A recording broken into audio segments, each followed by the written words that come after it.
श्री भागवत भगवान की है आरती, पापियों को पाप से है तारती। हाँ तारती श्री भागवत भगवान की है आरती, पापियों को पाप से है तारती।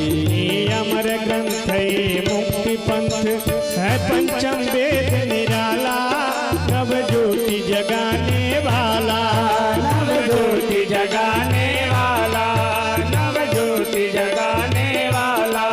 हरि नाम यही हरि धाम यही, हरि नाम यही हरि धाम यही, जग के मंगल की आरती, पापियों को पाप से है तारती। हाँ तारती श्री भागवत भगवान की है आरती, पापियों को पाप से है तारती। ये शांति गीत पावन पुनीत, पापों को मिटाने वाला, हरि दर्श कराने वाला, हरि दर्श कराने वाला, हरि दर्श कराने वाला।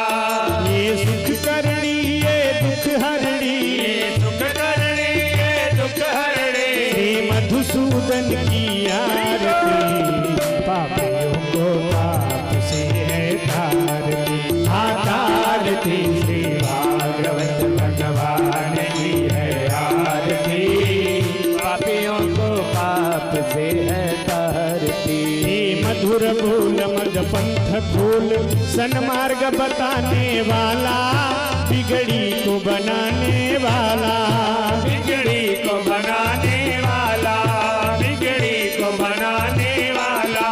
श्री राम यही घन श्याम यही, श्री राम यही घन श्याम यही, प्रभु की महिमा की आरती, पापियों को पाप से है तारती। भागवत भगवान की है आरती, पापियों को पाप से है तारती। हाँ तारती श्री भागवत भगवान की है आरती, पापियों को पाप से है तारती।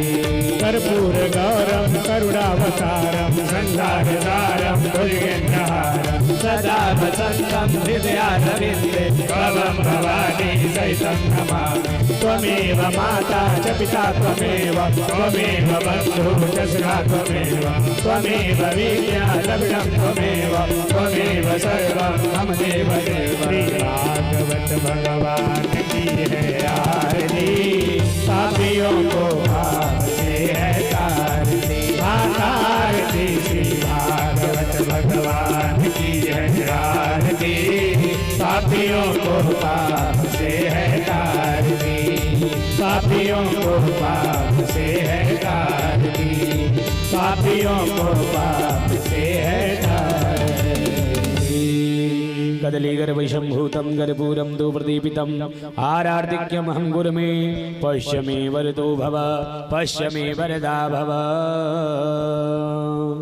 जलेन शीतलीकरणं बुधबहिरेवाभिवन्दनमात्मा विवन्दनम् आरोग्यरार्थे आराधिकगुणं कर्पूरनीराजनं समर्पयामि। आप सभी लोग अपने अपने स्थान पे बैठ जाएं। हे राम श्री राम जय श्री राम। थोड़ा मेरा बेस राधे श्री राम जय श्री राम हरि ओम।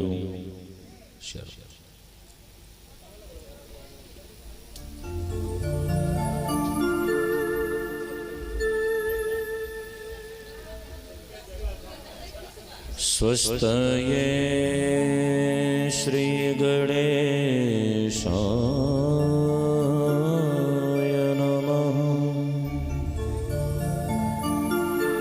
श्री मंगलमूर्तये नमः।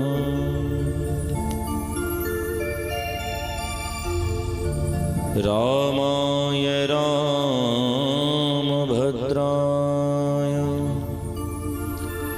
श्रीरामचन्द्राय वेधसे, रघुनाथाय नाथाय सीतया पतये नमः।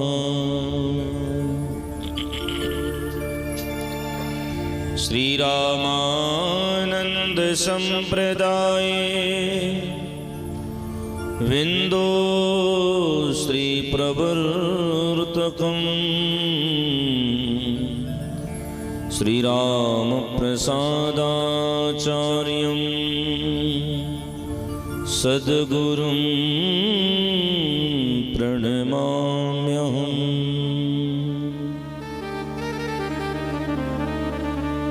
ध्येयं सदा परिभवग्नमभीष्टदोहम् तीर्थास्पदं शिवविरन्नुश्च्युतं शरणं भृत्यार्दिहं व्रणदिबालभवाब्धिपोतम् वन्दे महापुरुषते चरणारविन्दम्।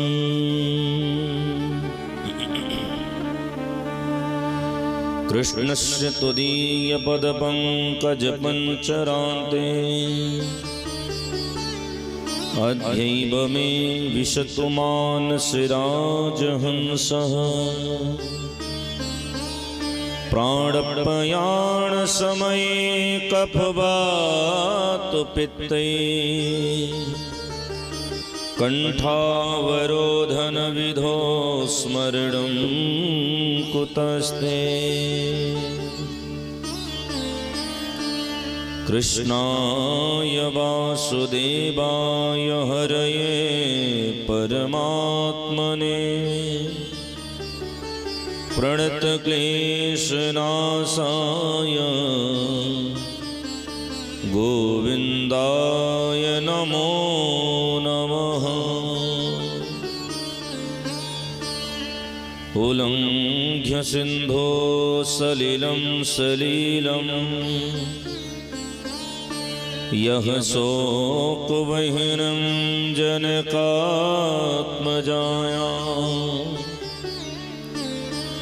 आदाय तेनैव ददाह लङ्काम् नमामि तं प्राञ्जलिराञ्जनेयम्। तुलसी जिनके मुखन से धोखो निकसत राम तिन्हके पग की पायन ही मेरे तन के चाँव। सियजू मेरी माँ तो है पिता मेरो रघुनाथ जन्म जन्म मोहि दीजिए श्री अवध धाम में वास। भक्ति भक्त भगवंत गुरु चतुर नाम बपुए जिनके पद बंदन किए नासत विघ्नयने। बोले श्री राधा रमण लाल की, श्री सीतारामचंद्र भगवान की, श्री अयोध्यानाथ भगवान की, श्रीमद्भागवत महापुराण की जय जय सीताराम।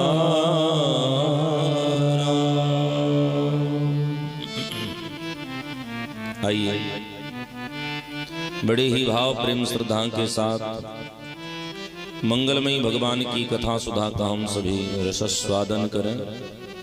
उसके पहले मनवाणी को पवित्र करने हेतु दो बार मंगलमयी भगवान का नाम।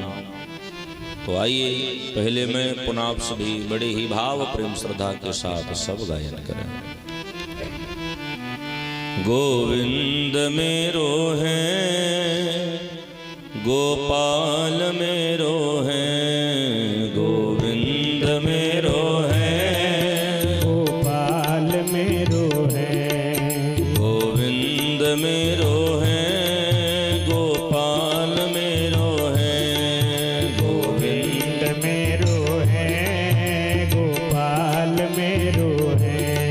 श्री बांके बिहारी नंदलाल मेरो है, श्री बांके बिहारी नंदलाल मेरो है, श्री बांके बिहारी गोपाल मेरो है, श्री बांके बिहारी गोपाल मेरो है।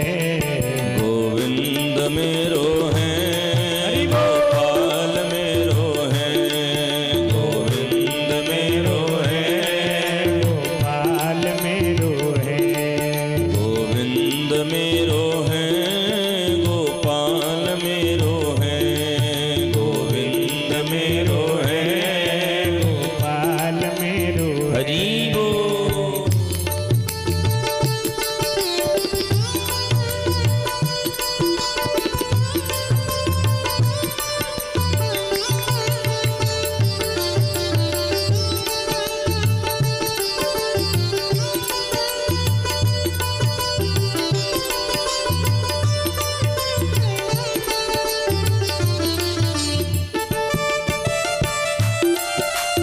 श्री राधे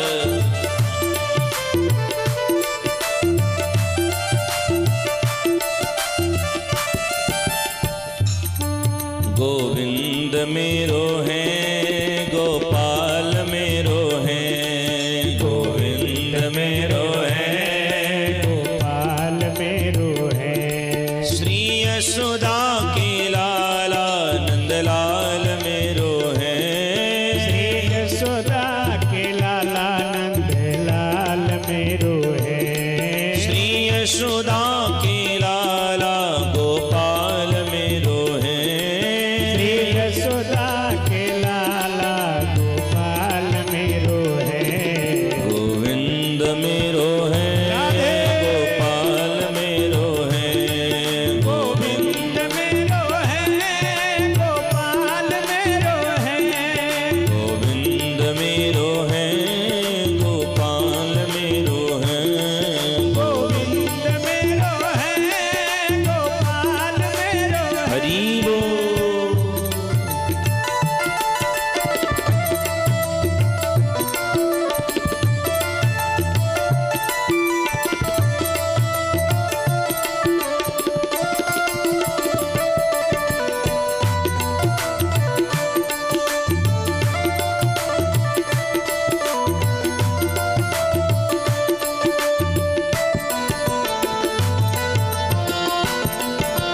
जय हो प्यारे।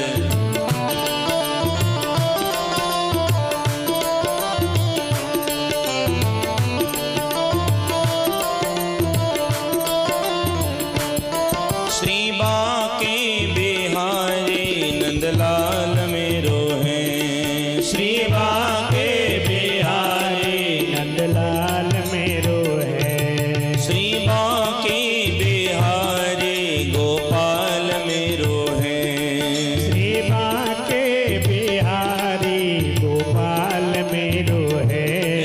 गोविंद मेरो है, गोपाल मेरो है, गोविंद मेरो है, गोपाल मेरो है, गोविंद मेरो है, नंदलाल मेरो है, गोविंद मेरो है, नंदलाल मेरो है। राधे राधे राधे बोलो, राधे राधे राधे, राधे राधे राधे बोलो, राधे राधे राधे, राधे राधे राधे बोलो, राधे राधे राधे, राधे राधे राधे बोलो, राधे राधे राधे, राधे राधे राधे बोलो, राधे राधे राधे, राधे राधे राधे बोलो, राधे राधे राधे, राधे राधे राधे बोलो, राधे राधे राधे, राधे राधे राधे बोलो, राधे राधे राधे, राधे राधे राधे राधे राधे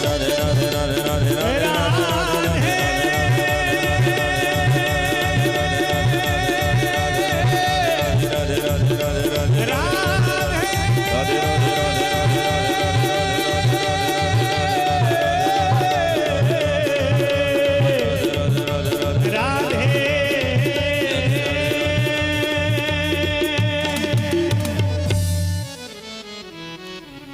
बोलो श्री राधा रमण लाल की, श्रीमद् भागवत महापुराण की, आज की आनंद की जय जय श्री राधे श्याम। परिपूर्ण पर ब्रह्मा परात्पर अखिल कोटि ब्रह्मांड नायक करुणावृणालय भगवान श्री सीताराम जी महाराज, अखिल कोटि ब्रह्मांड नायक भगवान श्री राधा माधव, भगवान की कथा के अनन्य भाव ऋषिया अनंत बलवंत परम चैतन्य श्री हनुमंत लाल जी महाराज,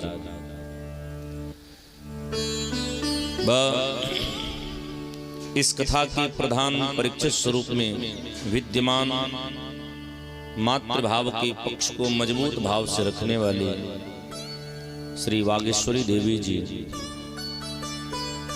वह इस कथाक्रम को बड़े ही सुचारू रूप से सुव्यवस्थित ढंग से आयोजन प्रबंधन करने वाले श्रीमान निशिकांत मणि जी व सभी इनके परिवार के सदस्यगण, समस्त श्रोता समाज, दूर सुदूर बैठ कर के कथा के लाभ को लेने वाले सभी भक्तजन, सबके हृदय में विराजमान श्री सीताराम जी को मेरा व्यासपीठ से कोटि कोटि प्रणाम वंदन नमन। हम धीरे धीरे कथाक्रम के षष्ठम दिवस में आज भी विराजमान हैं। भगवान को पाने की धीरे धीरे की जो ललक है और बढ़ती जा रही है। नीति कहती क्या है? बोले नीति कहती है साधना वही श्रेष्ठ है जो साधना भगवान के बिना अधूरी लगे। कभी कभी ऐसा होवे ना कि भगवान नहीं तो जीवन नहीं, क्योंकि बंधुओं शरीर खूब सुंदर हो लेकिन शरीर में एक चीज न हो तो सारी सुंदरता धरी की धरी है। शरीर में केवल प्राण न हो तो जितनी सुंदर क्यों ना हो सब व्यर्थ है। प्राण भी हो अगर ज्योति न हो आंखों में फिर अवलोकन करोगे किससे? साधक ने कहा हम जीवित तो हैं पर हम अंधे स्वरूप में हैं। क्यों? क्योंकि हमारे पास भक्ति रूपी ज्योति नहीं, और जब तक यह ज्योति आंखों में आएगी नहीं तब तक ब्रह्म समझ आएगा, जीवन श्रेष्ठ नहीं है। इसलिए आंखों में अभी जो हम देख रहे हैं ना, ये तो माया है। इन्हीं आंखों में ब्रह्म बैठा करके देखो। देवराज इंद्र ने अपने पद का अहंकार किया और उस अहंकार को भगवान तोड़ते हैं। ये तोड़ने का मतलब क्या है? बोले भगवान इंद्र को भी बताते हैं कि संसार में कितना भी बड़ा पद क्यों ना हो, मेरे नाम के आगे सब फीका है। बड़े से बड़े पद वाले भी व्यक्ति जब दुखी होते हैं ना, हम बड़े गुमान में रहते हैं, लेकिन जब हमारा गुमान टूटता है ना तो हम जिसको गाली देते हैं हम उसी की शरण में जाते हैं। इसलिए बिना भगवान का किसी का काम चलने वाला नहीं है। कोई यह कहे कि भगवान नहीं है तो उस मूर्ख से कहो कि एक बार 5 मिनट के लिए श्वास रोक करके दिखा दो तो हम माने। ग्रंथ ही नहीं, परिवार वाले लकड़ी इकट्ठा लगेंगे कर। इसलिए बंधुओं, भगवान को प्राप्त करने के लिए व्यक्ति को सदैव ललायित रहना चाहिए। हमारे पूज्य गुरुदेव भगवान सदैव कहा करते हैं कि व्यक्ति जितना ललायित धन कमाने के लिए है, जैसे हम 24 घंटे में से 10 घंटे तो धन के बारे में सोचते ही हैं, तो भैया 10 घंटे धन के बारे में सोचते हो तो 2 घंटे भगवान के भी बारे में सोच लिया कर। जाता क्या है? धन के लिए तो आपको परिश्रम करना होगा, ठाकुर जी के लिए तो बस चिंतन का भी है। क्योंकि चिता चिंता समाख्याता तस्मात् चिता चिंता दहती, चिता और चिंता में बड़ा अंतर नहीं है। चिता जला देती है, चिंता धीरे धीरे जलाती है। इसलिए चिता से कहीं कठिन है चिंता। हम संसार की चिंता करते हैं, इसलिए साधक जन कहते हैं कि संसार की चिंता को छोड़ करके संसार का चिंतन करो। जब संसार का चिंतन होगा तो उस चिंतन में ब्रह्म होगा। हमारा सब व्यर्थ है जब तक हमें भगवान के प्रति प्रेम नहीं है। हम कितने भी बड़े ज्ञानी क्यों ना हो जाए, अगर भगवान के प्रति प्रेम नहीं तो सारा ज्ञान बेकार है। कितने भी बड़े हम धनवान क्यों ना हो जाए, लेकिन अगर भगवान के प्रति अनन्य भाव नहीं जगा, सारा धन व्यर्थ है। इंद्र का अहंकार दूर हुआ। भगवान समस्त लोगों के मनोरथ को सिद्ध करते हैं। यहाँ गोवर्धन लीला धारण करने का एक भाव है, बिल्कुल संक्षिप्त में हम श्रवण करें। गोवर्धन लीला का आरंभ तो त्रेता युग से ही हो गया था, क्योंकि जिस समय त्रेता युग में भगवान राम के हेतु सेतु का निर्माण किया जा रहा था, सागर में सेतु का निर्माण, बड़े बड़े बंदर भालू पर्वत लेकर के आ रहे थे, तो गोवर्धन भी भारत के एकदम उत्तरी छोर पे था, पृथ्वी के उत्तरी छोर पर। देखो नीति क्या कहती है, बोले जननी जन्म भूमिश्च स्वर्गादपि गरीयसी। अपने जन्म स्थान से बढ़िया दूसरा कोई स्थान नहीं है। इसलिए देश विदेश में कितना भी नाम कमाओ, लेकिन जन्म स्थान में अपना प्रभाव जरूर बताओ। हम बाहर तो खूब चमक जाए, लेकिन अगर जन्म स्थान को नहीं संभाल पाए, फिर बाहर चमक करके भी हम फीके हो जाते हैं। इसलिए जन्म स्थान को पहले सुधारो। भगवान राम 14 वर्ष के लिए अयोध्या को छोड़ करके गए हैं, तो राम जी अयोध्या से कुछ नहीं लेकर के गए। राम जी लेकर के क्या गए, बोले अयोध्या की मिट्टी लेकर के गए। और जहां भी राम जी रुकते थे, अपनी अयोध्या को प्रणाम करते थे, अनुभूत होते थे, यही मेरी अयोध्या है। सभी बंदर भालू पर्वत लेकर के आ रहे थे, गोवर्धन को भी लाया गया। हनुमान जी ने कहा तेरा सौभाग्य है कि तेरे ऊपर राम जी चल करके जाएंगे अपने कार्य हेतु। लेकिन जैसे श्री हनुमान जी महाराज ब्रजमंडल में प्रवेश किए, सूचना फैल गई कि सेतु का निर्माण पूर्ण हो चुका है। अब जो जहां पत्थर लेकर के आए हो वहीं रख दीजिए, अब आवश्यकता नहीं है। हनुमान जी रुक गए। हनुमान जी ने गिरिराज जी से कहा भैया अब मैं आपको आगे नहीं ले जा सकता। गिरिराज जी ने कहा आपके कारण ना हम घर के भय ना घाट के भय, घर भी छूट गया, राम जी भी नहीं मिल पाए। हनुमान जी ने कहा तुम चिंता मत करो, त्रेता में मैं तुझे राम काज में नहीं ला सका, लेकिन द्वापर में तेरे नाम को मैं राम भगवान के नाम से जोड़ दूंगा।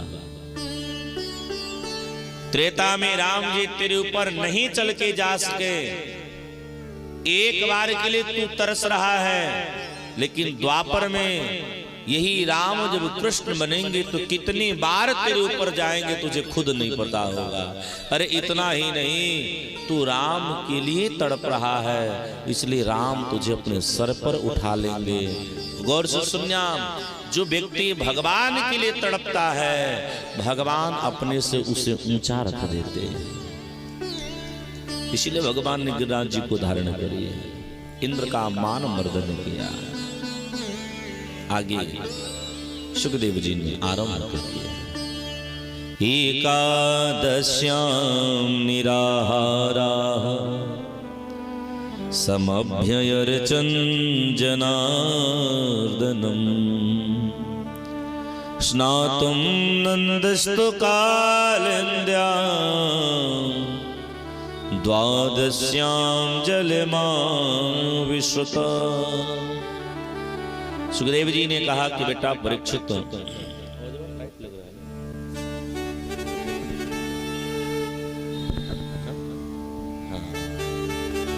सुखदेव जी ने कहा कि बेटा परीक्षित, एक बार श्री नंदराय जी महाराज एकादशी व्रत किए थे। सब भाव से बोलो, बोलो एकादशी महारानी की। बड़ा संजोग से आज वही तिथि भी है। एकादशी व्रत की बड़ी महिमा है, बहुत महिमा है। इसलिए एकादशी व्रत सबको करनी चाहिए। मेरा एक निवेदन आप सभी गौर से सुनिएगा। हनुमान जी का व्रत करेंगे तो पुण्य है, नहीं करेंगे तो कोई पाप नहीं है।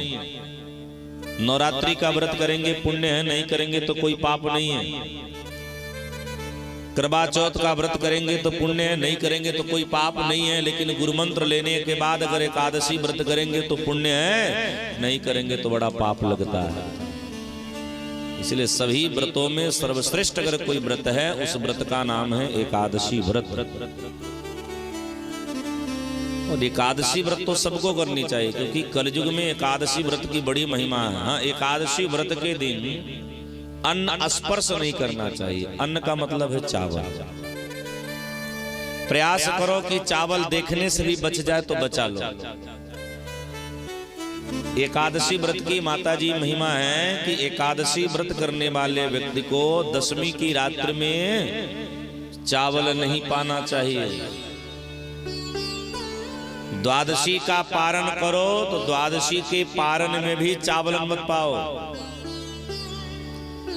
और सबसे जरूरी बात हम जो कह रहे हैं सुनिएगा, एकादशी व्रत में बार बार मुंह जूठा भी नहीं करना चाहिए।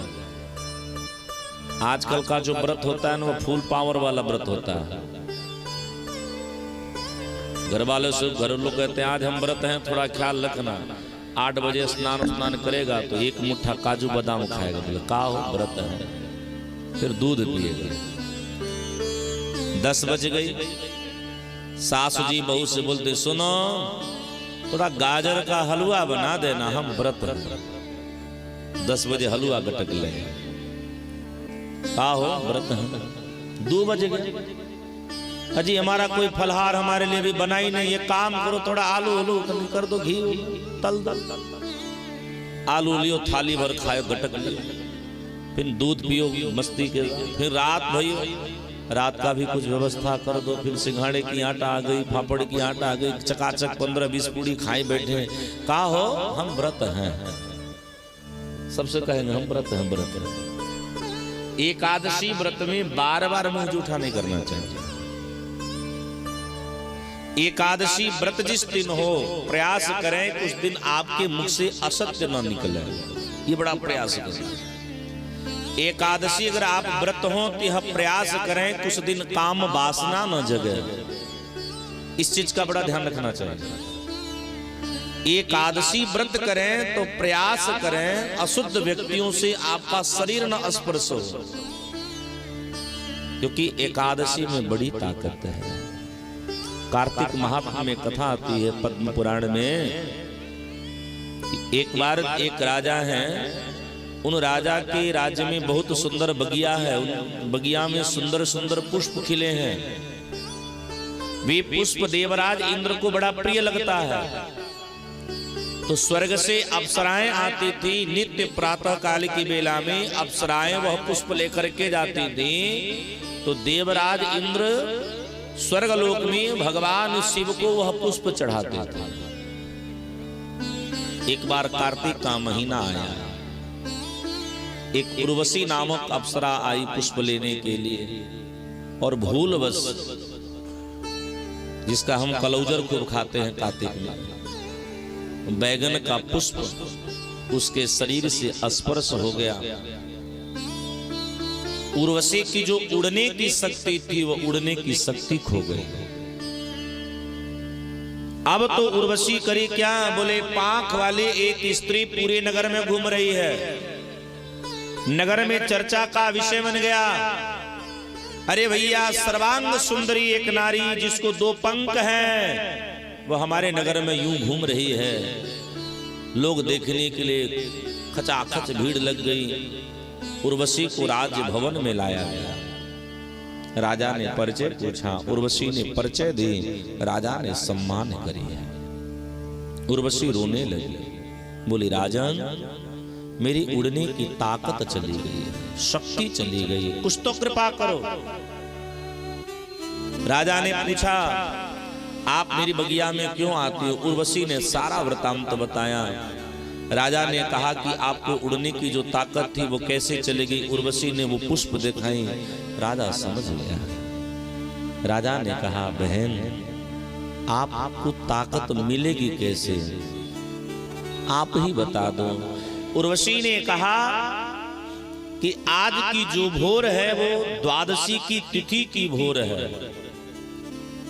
अगर आपके राज्य में कोई एकादशी व्रत किया हो और अगर वह अपना एक दिन का व्रत का जो पूर्ण फल होता है अगर वह संकल्प करके हमको दे दे तो हमको उड़ने की ताकत आ जाएगी। लोग एकादशी जानते ही नहीं थे उसके नगर में। राजा बोला महाराज यहाँ एकादशी होता ही नहीं। पता लगवाया गया। एक डोम था, अपनी श्रीमती जी को खूब पीटा था, इतनी मार खाई थी तो गुस्से के कारण वह उस दिन एक दिन पहले अन्न जल सब कुछ छोड़ दी थी। क्रोध में नहीं होता हम खाना पीना छोड़ देते हैं। वह डोम की पत्नी क्रोध के कारण खाना पीना सब कुछ छोड़ दी थी।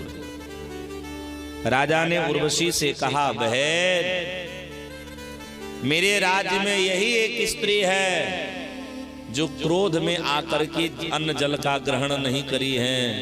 अगर इसके पुण्य से आपको ताकत मिल जाए आप पुण्य ले लो। उर्वशी ने कहा महाराज एकादशी के दिन रही है, एकादशी के दिन इन केन प्रकार से अगर हम अन्न जल से बच जाएं तो हमको लाभ प्राप्त हो जाता है। राजा ने कहा फिर जैसे वह डोम की पत्नी ने संकल्प करी है उर्वशी को उड़ने की ताकत आ गई है। एकादशी की इतनी अद्भुत महिमा है। एक बात मेरी गौर से सुनिएगा। एकादशी की तिथि में अगर आप व्रत भले ही नहीं करते हो लेकिन एकादशी के दिन घर में भोजन सात्विक बनाओ, प्रयास करो। सात्विक मतलब केवल मांस मदिरा नहीं, प्रयास करो कि उस दिन आपके रसोई घर में प्याज लहसुन भी ना पड़े। ये प्रयास करें। अगर आपको पता लग गई कि आज एकादशी है तो प्रयास करिए, भले आप व्रत नहीं करते हो लेकिन प्रयास करिए कि आपके रसोई में न ही प्याज लहसुन पड़े और न ही आपके रसोई में चावल पके। हो सके तो गोधूम चूर्ण का सेवन करो, मतलब रोटी खाओ, क्योंकि एकादशी सभी व्रतों में सर्वश्रेष्ठ व्रत है और यह व्रत सबको करना चाहिए। अच्छा, कुछ लोगों की भ्रांतियां हैं, अपने क्षेत्र में बहुत सारी गड़बड़ियां हैं। एक बार हम एक जगह कथा कह रहे थे हाटा के ही बगल में, तो एक हमारी परिचिता माता स्वरूप में है, तो बोली महाराज हमारे घर में एकादशी नहीं सहता है। हम बोले ई का है? बोले हमारे एक बार अजिया ससुर थे, वो एकादशी के दिन में मर गए, तब से हमारे घर में कोई एकादशी नहीं करे थे। हम बोले माता जी तेरे घर में कोई हॉस्पिटल में मर जाए तो का तू हॉस्पिटल नहीं जाएगी? वहां नियम नहीं है, यहाँ नियम है। ऐसी कहीं कोई भ्रांति नहीं है कि किसी व्रत के दिन कोई मर जाए। व्रत आपको सहता ना, मृत्यु शाश्वत है, उसकी तो तिथि वो निश्चित कर रखा है। आप अपने कर्म को अवश्य सुधारो। नंद बाबा एकादशी व्रत किए थे। एक बात और गौर से सुनिएगा, एकादशी व्रत की एक और बड़ी विशेष महिमा है कि एकादशी व्रत का पारण द्वादशी ही तिथि में होनी चाहिए। अगर आपसे द्वादशी तिथि में पारण नहीं हो पाए फिर आपको एक व्रत करना चाहिए जिस व्रत का नाम है प्रदोष व्रत, और प्रदोष व्रत करके तब आपको पारण करना चाहिए। नंद बाबा एकादशी किए थे, रात में ही द्वादशी व्यतीत होने वाली है, इसलिए नंद बाबा रात्र कालीन की ही वेला में यमुना में स्नान करने गए, जैसे डुबकी लगाए ऊपर आए ही नहीं। क्यों? क्योंकि वरुण के सेवकों ने नंद बाबा को बंदी बना करके वरुण लोक में बंद कर दिया। कारण क्या है? बोले रात्रि में 9 बजे से लेकर के भोर के 3 बजे के पहले जो 6 घंटे का समय है इन 6 घंटे में किसी भी जीव को किसी नदी तालाब आदि में स्नान नहीं बनाना चाहिए। क्यों?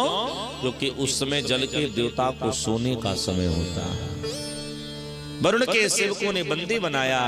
भगवान को जब पता चली है तो भगवान श्री श्याम सुंदर वरुणलोक गए हैं। नंद बाबा को क्या देख रहे, बंदी बन करके बेचारे बैठे हैं।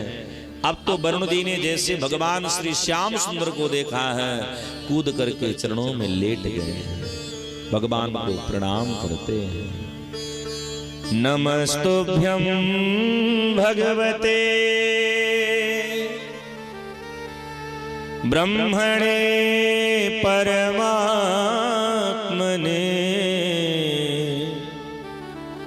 न यत्र श्रूयते माया लोक सृष्टि विकल्पना अध्यमेन भृतो देहो ध्योवार्थो गतः प्रभो तम पाद भाजो भगवन् न बापू पारम ध्वनः। हे प्रभु, आपके चरणों में मेरा कोटि कोटि प्रणाम है। जिसके ऊपर आपकी कृपा हो जाती है ना, माया उसे स्पर्श नहीं कर पाती है। प्रभु, आप समस्त जगत के हितकारी हैं, इसलिए मेरा आपके चरणों में कोटि कोटि प्रणाम है। लेकिन आप यहाँ कैसे आए? भगवान ने इशारा करी, तुम मेरी इतनी बड़ाई कर और हमारे बाबा को कैदी खाने में कैदी बना करके जेल में डाले। वरुण जी ने देखा, बोले ये आपके बाबा हैं, आपके पिता हैं? बोले हाँ, यही तो मेरे नंद बाबा हैं, यही तो मेरे पिताजी हैं। नंद बाबा का सीना चौड़ा हो गया, जैसे कोई कैदी कैद खाने में बंद हो, उसका बेटा किसी बड़े ऊंच पद पे रहा हो और जेल में जावे और जेलर से कहे तुमने इनको बंद कैसे किया, ये मेरे पिताजी हैं। वो बेचारा भले ही कैद खाने में है लेकिन उसका सीना चौड़ा हो जाएगा, चलो मेरा बेटा तो आया कम से कम बचाने के लिए। आज नंद बाबा का सीना चौड़ा हो गया। नंद बाबा ने अन्य लोगों से देखो मेरा बेटा मुझे लेने के लिए आया। भगवान बोले यहाँ मेरी बढ़ाई कर रहा है, वहां मेरे पिताजी को कैद खाने में डाल रहा। तब वरुण जी ने कहा, महाराज क्षमा करिएगा कि अजानता मामिकीना मूढ़ेन कार्य वेदिना आनीतोऽयं तव पिता तद भवान छन्तुर्महते। महाराज, आपके पिताजी को हमने अनजाने में लाया है, हम नहीं जानते कि आपके ये पिता है, लेकिन आपके पिता ने भी अपराध किया है। हे प्रभु, आप हम पे कृपा करो। श्री नंद बाबा वरुण जी महाराज जी का आगे प्रार्थना करते हैं। वरुण जी ने नंद बाबा के साथ साथ भगवान श्री कृष्ण को प्रणाम करी है। भगवान श्री कृष्ण श्री नंद बाबा को लेकर के अपनी दिव्य ब्रज की नगरी आते हैं। ब्रज में एकदम आनंद आ गया। सभी ब्रजवासी कहने लगे, भैया पुत्र हो तो कन्हैया जैसे हो, जो अपने पिता को वरुण लोक के भी बंदी खाने से बचा करके लाया। यशोदा मैया बार बार बलिहार करती हैं। अब आगे श्री सुखदेव जी महाराज भैया परीक्षित जी महाराज जी को रास पंचाध्यायी की कथा को श्रवण कराते हैं। तो आइए हम सब रास पंचाध्यायी में प्रवेश करें। उससे पहले भगवान के मंगल नाम का हम सब गायन करें, क्योंकि भागवत जी के रास पंचाध्याय की कथा का ये भागवत जी के प्राण है। ये 5 अध्याय की कथा यही भागवत जी की पंच प्राण है। जैसे रामचरितमानस की शोभा अयोध्या कांड से है, सुंदर कांड से है, उसी तरह श्रीमद् भागवत जी की शोभा 10वें कांड से है और 10वें कांड की शोभा इस रास पंच अध्याय से है। तो आइए हम ठाकुर की इस मंगल कथा को श्रवण करें। उससे पहले 2 बार भगवान के मंगल नाम का शब्द गायन करें। सुर से सुनाओ, सरगम से सुनाओ, मैं गा के सुनाऊं सबको महिमा राम नाम की। महिमा श्याम नाम की, महिमा राम नाम की, महिमा श्याम नाम की। सुर से सुनाऊं सरगम से सुनाऊं मैं गा के सुनाऊं सबको, महिमा राम नाम की, महिमा श्याम नाम की, महिमा राम नाम की, महिमा श्याम नाम की।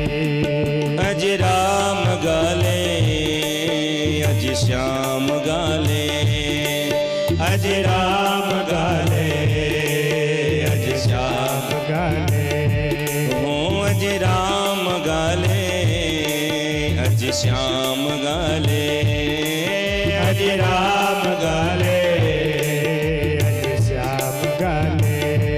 ये काया किस काम की, सुर से सुनाऊं सरगम से सुनाऊं मैं गा के सुनाऊं सबको, महिमा राम नाम की, महिमा श्याम नाम की, महिमा राम नाम की, महिमा श्याम नाम की। अज राम गाले अज श्याम गाले, अज राम गाले अज श्याम गाले क्योंकि काया किस काम की, सुर से सुनाऊं सरगम से सुनाऊं मैं गा के सुनाऊं सबको, महिमा राम नाम की, महिमा श्याम नाम की, महिमा राम नाम की, महिमा श्याम नाम की।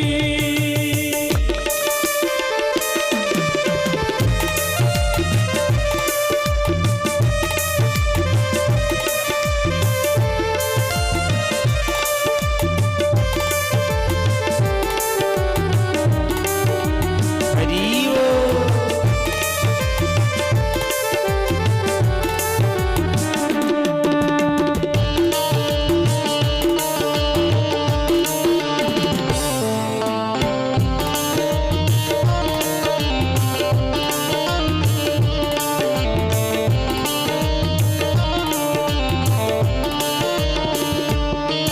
अज राणा की रानी वो प्रेम दीवानी, और राणा की रानी वो प्रेम दीवानी, अज राणा की रानी वो प्रेम दीवानी, अज राणा की रानी वो प्रेम दीवानी। कि मन में थी ऐसी ठानी गवाई सारी जिंदगानी, कि मन में थी ऐसी ठानी गवाई सारी जिंदगानी, कि मन में थी ऐसी ठानी गवाई सारी जिंदगानी, कि मन में थी ऐसी ऐसी ठानी गवाए सारी जिंदगानी। सुहानी हो मस्तानी, सुहानी हो मस्तानी, मस्तानी सुहानी हो मस्तानी, सुहानी हो मस्तानी। अज प्रेम रंग में हो श्याम रंग में, अज प्रेम रंग में हो श्याम रंग में हो, अज प्रेम रंग में हो श्याम रंग में, अज प्रेम प्रेम रंग में हो श्याम रंग में। हो मीरा भाई श्याम की गा के सुनाऊं, मन से सुनाऊं मैं ढंग से सुनाऊं सबको, महिमा राम नाम की, महिमा श्याम नाम की, महिमा राम नाम की, महिमा श्याम नाम की, महिमा राम नाम की, महिमा श्याम नाम। श्री राधे।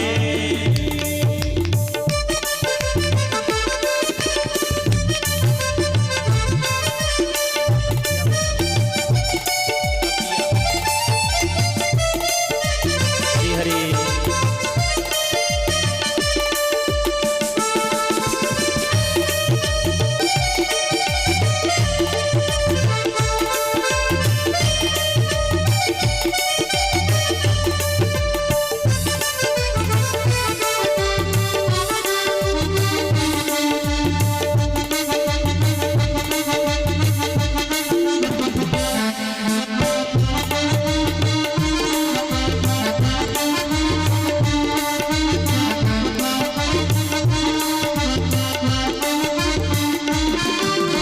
पंचाली बेचारी पुकारी आओ बनवारी, पंचाली बेचारी पुकारे आओ बनवारे। ओ पंचाली बेचारी पुकारी आओ बनवारी, पंचाली बेचारी पुकारे आओ बनवारे।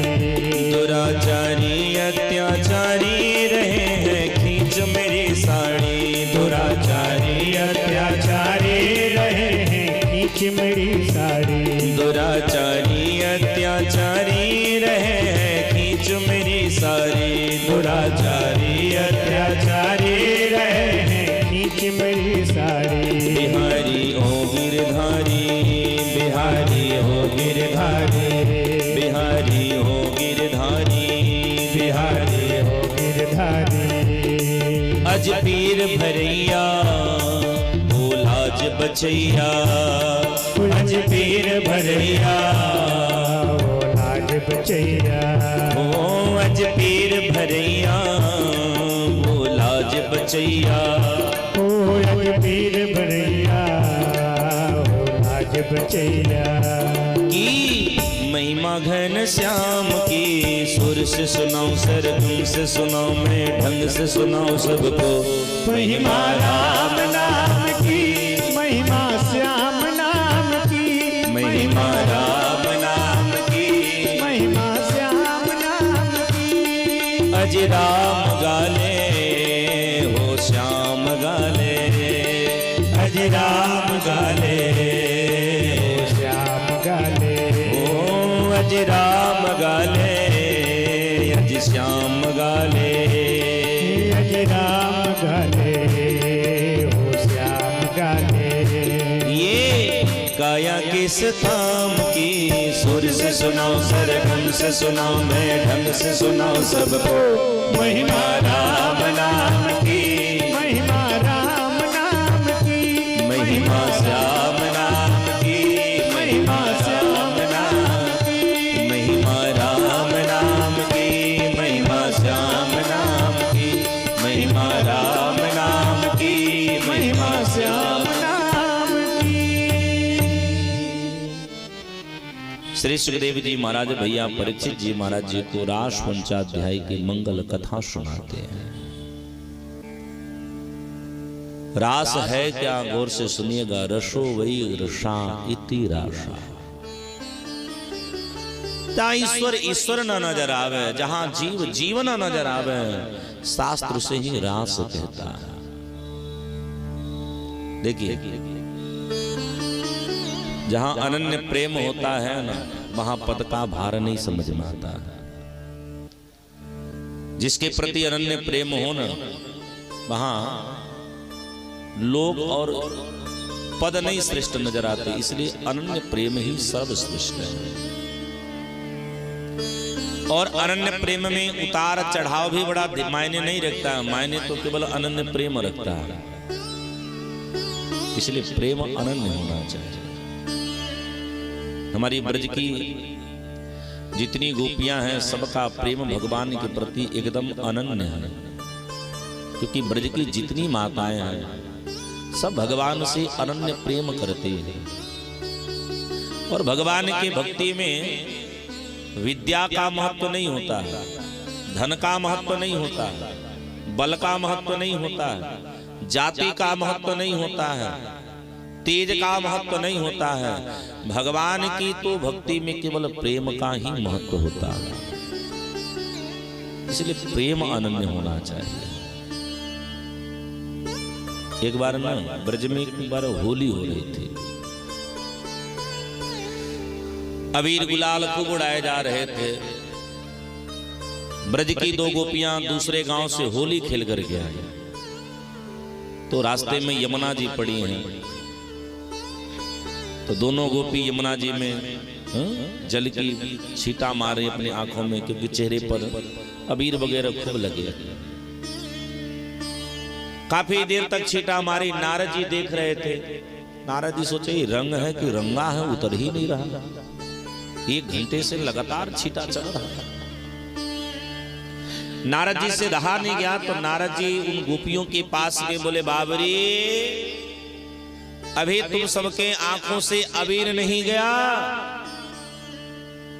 गोपियां सुनकर के भी अनसुना करके अपने कार्य में लगी थी। पुनः नारद जी ने कहा, रे बाबा रे, थारी आंखों से अभी भी अबीर नहीं गया। गोपियों ने कहा, चुप रहो, पागल हो तो। नारद जी हंसने लगे। नारद जी ने पुनः पूछा तो गोपियां रोने लगी। बोले, नारद जी, अबीर तो बहुत पहले का चला गया है, लेकिन नंद का अहिर नहीं जा रहा है, हम इसलिए छींटा मार रहे हैं। क्योंकि इन आंखों में जो नंद का अहिर बस गया है, अब इस अहिर के अलावा कुछ अपना नजर नहीं आता। इसलिए तुम्हारे महात्मा जन कहते, किससी नजर मिलाऊं तुम्हें देखने के बाद, सर किस दर पे झुकाऊं तुझे देखने के बाद। किससे? अब नजर तो तुमसे लड़ गई है। श्रीमान सुखदेव जी ने कहा कि भगवान रास रचाना चाहते हैं। भाई, भगवान ने रास क्यों रचा? इसके बहुत सारे कारण हैं। यहाँ भिन्न भिन्न को प्रेम नहीं दे सकते, इसलिए सबको एक बार प्रेम दे रहे हैं। एक बार ब्रज की एक गोपी बीमार पड़ गई, बड़े बड़े वैद्य आए उपचार करने पर गोपी ठीक ना भई, तो भगवान से सुंदर कोई दूसरा वैद्य नहीं है। दुनिया के जहां सारे डॉक्टर हार जाते हैं, वहां भगवान रूपी डॉक्टर काम आते हैं। दुनिया की जहां सारी दवाई काम करना बंद हो जाती है, वहीं भगवान के नाम की दवा काम आती है। हमारे मिथिला के एक बड़े सुप्रसिद्ध महात्मा हैं श्री नारायण दास जी महाराज, उनकी एक रचना है कि राम हूँ डॉक्टर भैया, राम नाम दवाई, पी लहे भैया तो हर बीमारी भाग जाए। इनकी दवा पान करो, सब बीमारी दूर हो जाए। तो ठाकुर जी गोपी के पास गए, बोले, चलो ठीक हो जाओ, शरद पूर्णिमा की रात्रि में हम तुम सबके साथ रास रचाएंगे। ऐसे जो जो गोपी बीमार होती थी, सबके कानों में कन्हैया यही वाक्या कहते थे। रास की और बड़ी लीला है। बोले, भगवान राम ने जिन जिन लोगों को छोड़ा है भगवान श्री कृष्ण से मिलने के लिए, वो सब गोपी बनकर के आए हैं। क्योंकि भगवान राम मर्यादा पुरुषोत्तम एक पत्नी व्रत धारण करके अपना जीवन गुजारा है, इसलिए कन्हैया को लीला पुरुषोत्तम बनना पड़ा। भगवान राम श्री जानकी जी के अलावा संसार की जितनी नारियां हैं, उन नारियों में केवल दो ही रूप देखते थे, एक माँ का, एक बहन का। इसके अलावा कोई स्वरूप नहीं देखते थे। सीता को ही केवल अपनी पत्नी सुधा में देखते थे। और श्रेष्ठ गृहस्थ का यही लक्षण है। और से सुनिएगा, हम गृहस्थ होते हुए भी साधु हैं अगर हमारे अंदर यह लक्षण आ जाए। इसी को सदगृहस्थ संत कहा जाता है। आप साधु बन गए हो, जंगल में चले गए हो, लेकिन आंखों से वासना नहीं जा रही है, पर स्त्री या पर पुरुष को देख करके आपकी काम वासना नहीं मिट रही है, तो आपका जंगल जाना बिल्कुल व्यर्थ है, वो श्रेष्ठ नहीं है। साधु बन गए हो लेकिन काम सताना बंद नहीं कर रहा है, लोभ गृहस्थ से भी ज्यादा अगर आपके अंदर है, फिर आप साधु नहीं, साधु के स्वरूप में आप काल नेमी की तरह जी रहे हैं। इसलिए साधना रत रहो।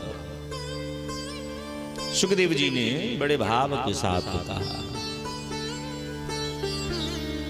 भगवान पिता रात्रि शरदोत फुल्य मल्लिका, विक्षुम्रन्तु मनश्चक्रे योग माया मुपाश्रिता।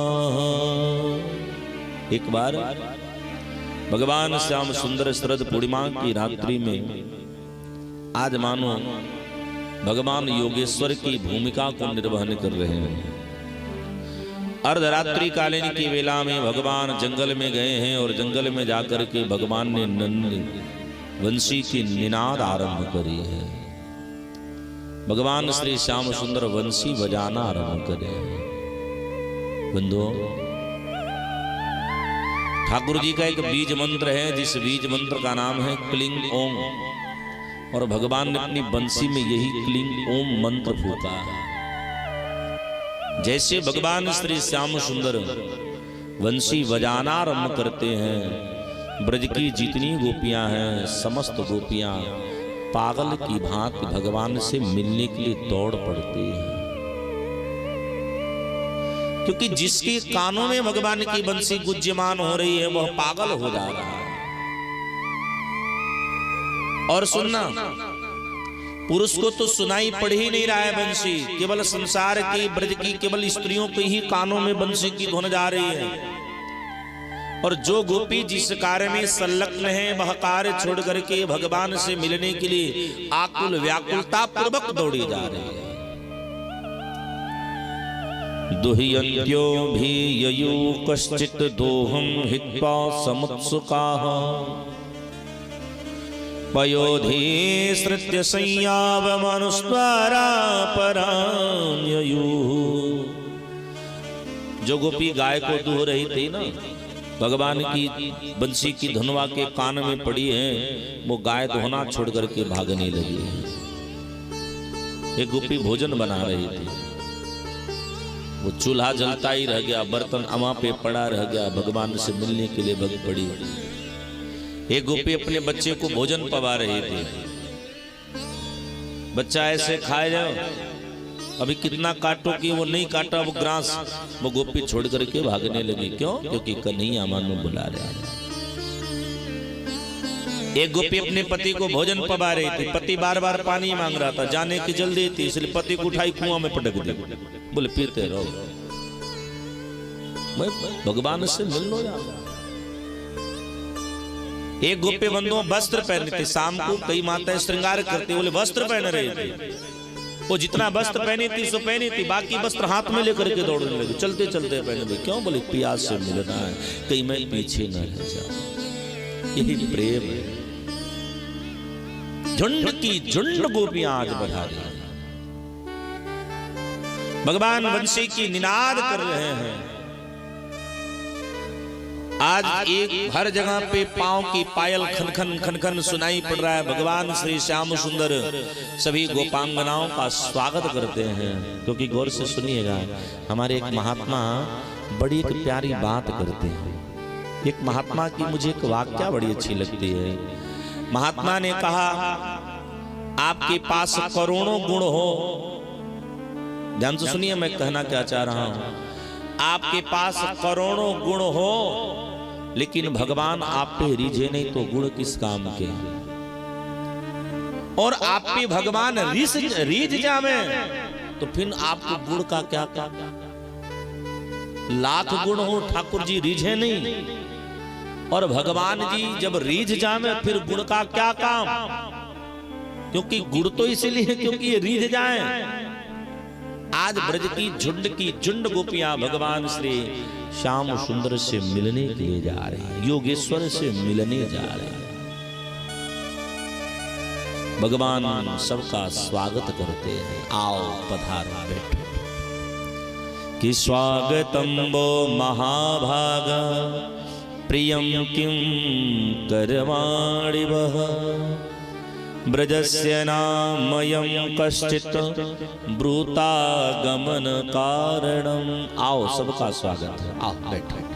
सब बैठ गए, गोपियां बैठ गई, भगवान को देख करके मुस्कुराने लगी, भगवान भी थोड़े से मुस्कुराए, गोपियां और आह्लादित रह गई। फिर ठाकुर जी बोले, एक बात बताओ, तुम सब यहाँ क्यों आई हो?